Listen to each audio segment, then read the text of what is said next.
Mr. O'Reilly, thanks for being with us. It seems that arts funding is one of the popular targets whenever we have tough economic times. What are you telling people who think that arts may not be worth sustaining financially? Well, I think, for instance, the St. Louis Conservatory of Music, which was basically a community music school, said it best. I mean, I was in town, and there was a big bus billboard. It had a nice airbrushed and bronzy picture of a French horn, and it said, you know, St. Louis Conservatory Music builds brains. I mean, in the same way that your congressman would be loth to give up the basketball team because that creates a sense of community and loyalty and morals and ethics, so of course that's under question in sports at most times, the arts can be seen as an absolutely palpable resource of making the best of one's gray matter. Do you think that music builds brains mantra is at all lost on people like Indiana's Governor Mitch Daniels, who, when he proposed his budget for this year, proposed a drastic slash to arts funding?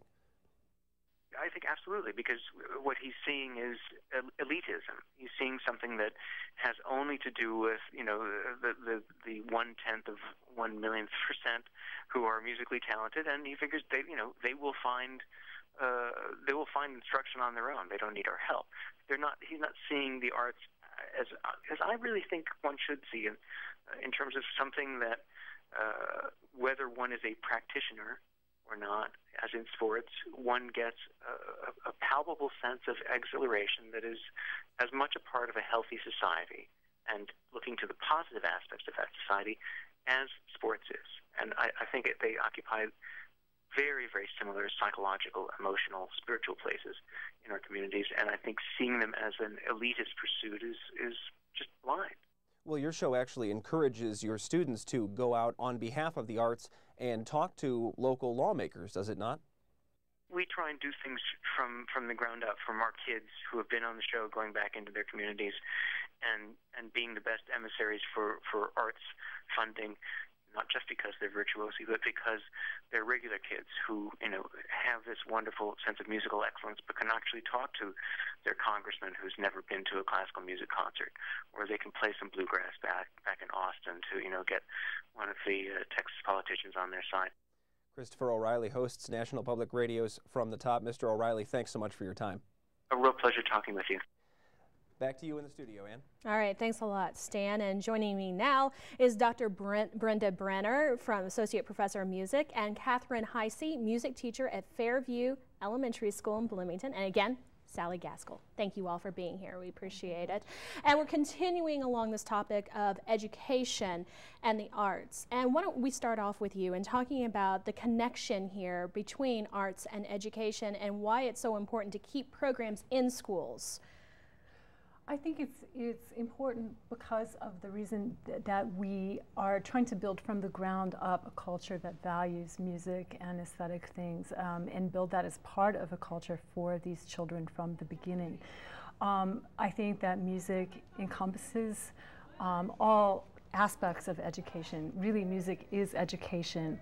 And I believe that we have a program together at Fairview Elementary School where I've written a curriculum that is cross-referenced with language arts, with math, with the music standards for the state of Indiana. And it was very, very easy for me to do with music because of the fact that we do encompass language, we encompass mathematical concepts.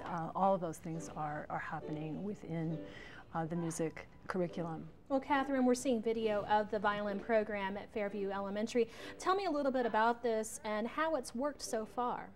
I think it's worked very, very well. When the first graders first got their violins, they seemed to be a little scared, and I don't think they really had the belief inside of themselves that they honestly had what it took to hold a violin and play a violin. But as we have come now, we just came from an arts event at Fairview on the way over here, and to see the way they stand with the command of the instrument now and a belief in themselves that they can actually do this and that they can just the self-confidence and the self-esteem that's risen from the kids during just a short period of time that we've enacted this program is really pretty cool to see. And other teachers have told me that focus has improved in the classroom. and that the level of concentration has been better. So, you know, you see all those things happening at the same time, and you know that it's a good thing for the kids. The connection between math and music obviously comes out in this as well, right? Right. You know, we work on math skills all the time when we're doing when we're playing violins. You know, to garner strength in your arms, you count forwards and backwards, 2s by 5s by 10s. You know, working on math skills, and everything in music has an element of math in it. So, yeah. It all comes back to money. Sally, you know, we're talking about funding cuts, obviously. Programs such as the violin program at Fairview Elementary, will we not be seeing these programs in the near future, do you think? I think it's up for every citizen to advocate to their state legislators that it's important to have arts in schools, just as it's important to have funding in general for the State Arts Commission. We can make a difference as individuals. We know that the arts are important to huge numbers of Hoosiers, and I think that people sometimes are shy about reaching out to legislators, but they're people and they want to be responsible to their constituents, and so it's our obligation as citizens, I think, to let them know that arts education programs like the one here at Fairview are absolutely making a difference in a very important, critical, and basic way. And staying with you, Sally, if you wouldn't mind, we wanted to talk a little bit about living in communities such as, you know, Bloomington, Columbus, Terre Haute. These are communities that have tried to get an arts community going, things like that, been very successful in some cases. Taking a look at the community of Bloomington itself, the influence of the Jacobs School of Music. I know you did some research on that as well, and the connection there and how it really makes an impact. Sure, it's huge. I mean, the Jacobs School of Music has a performance, more than one, every day of the year, day in and day out. What the Jacobs School provides to the city of Bloomington is amazing, but it also provides many, many of its graduates to communities all throughout the state of Indiana. People who go and become music teachers, who play in orchestras, who play in community bands, who attend performances of music and other kinds of performing arts forms throughout their communities. So it's a huge impact in many, many ways. Okay, Stan, we have a question from you. Yeah, I have a question for Sally Ann, and that is we talk a lot of times about arts getting cut versus science, for instance. Do you think the economic conditions could be so bad where we could at some point be talking about cutting one form of art versus another? In other words, there's money for theater but not for painting, or there's money for sculpture but not for music. Could we get to splitting hairs if this economic recession goes any deeper, do you think? I don't think so. I mean, there are, it's true, very different kinds of arts disciplines. We're talking about visual arts, everything from painting to sculpture to kinetic moving media arts to the performing arts, music, theater, and dance, and then literature as the literary arts. They're all so different, but they all work together extremely well. And I've never heard a policymaker say, you know, we ought to consider only funding music.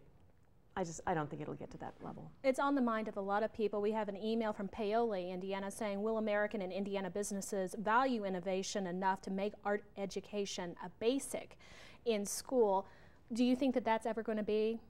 That's what we're hoping to prove, is that the arts are so fundamental and important to education at the very beginning level of education. And through our research project at Fairview, we're hoping to see not only a positive reaction toward the arts themselves, but a reaction of the arts seeping into every other aspect of education, and to see how that affects everything that these children are doing in every area of school.